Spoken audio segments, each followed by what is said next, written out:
Bonjour, ouais, je m'appelle Ollie Clark, je suis originaire de Royaume-Uni, je suis British. C'est là que j'ai commencé ma carrière en cuisine.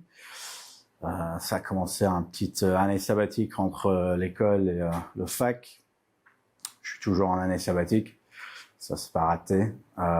J'avais un très bon chef d'apprentissage en Angleterre, Stéphane Delourme, un Français d'ailleurs, qui m'a conseillé d'y aller à Paris, il y a à peu près 10 ans.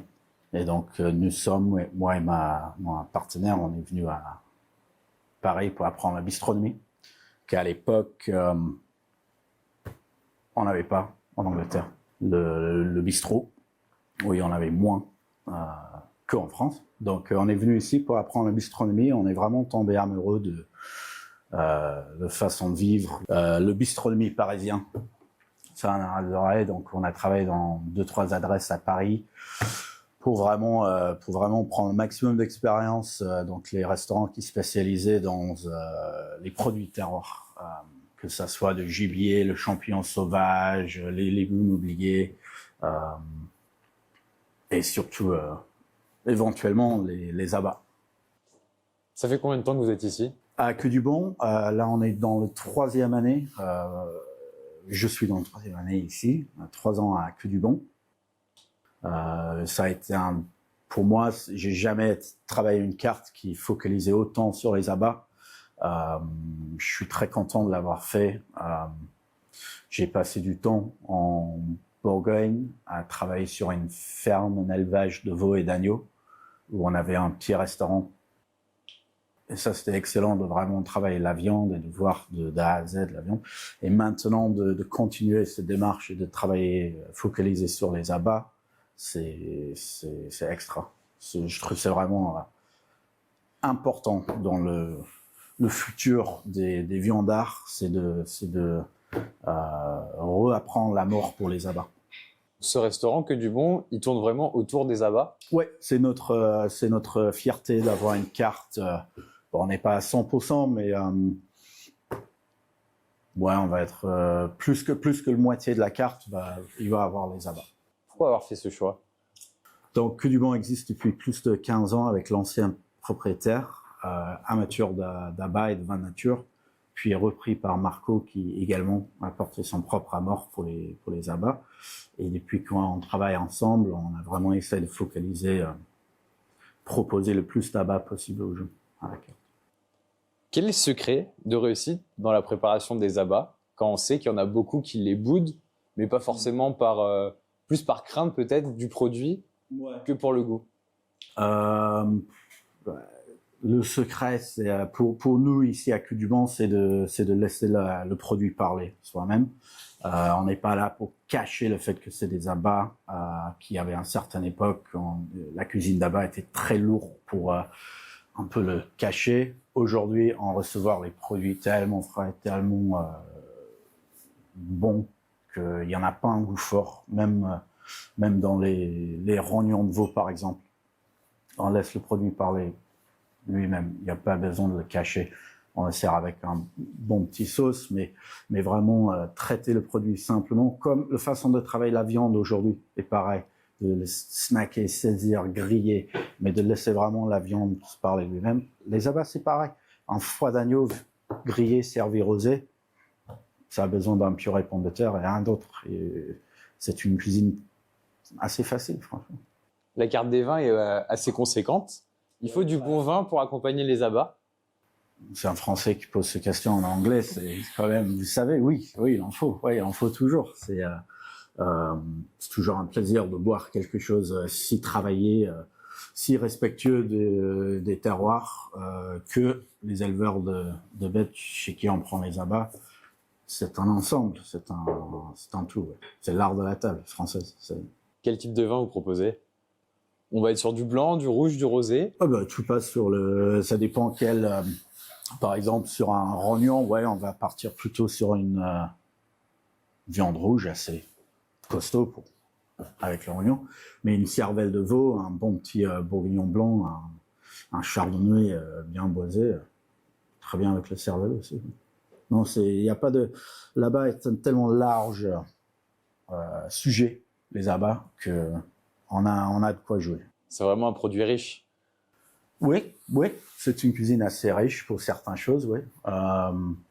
Mais pareil, on essaye de s'éloigner un petit peu de cette époque d'une cuisine très lourde, très riche, beaucoup de beurre.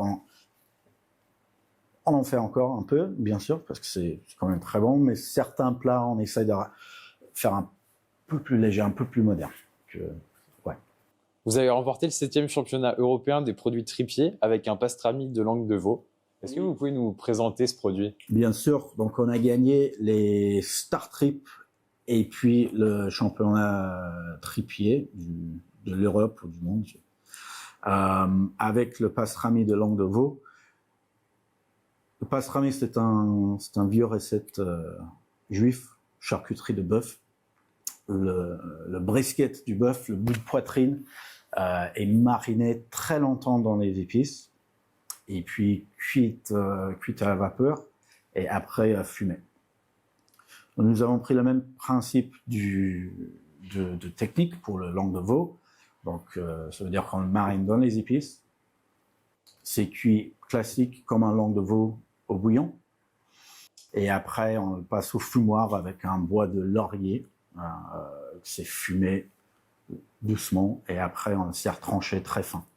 Avec des condiments. Sûrement, c'est servi avec un ketchup du Trompette de la mort, parce que c'est la saison, et de noix. Et c'est une façon de proposer un abat assez sous-coté en ce moment, la langue de veau. C'est pas très à la mode, et le marier avec une technique qui est de plus en plus connue en France, le pastrami, on le voit de plus en plus.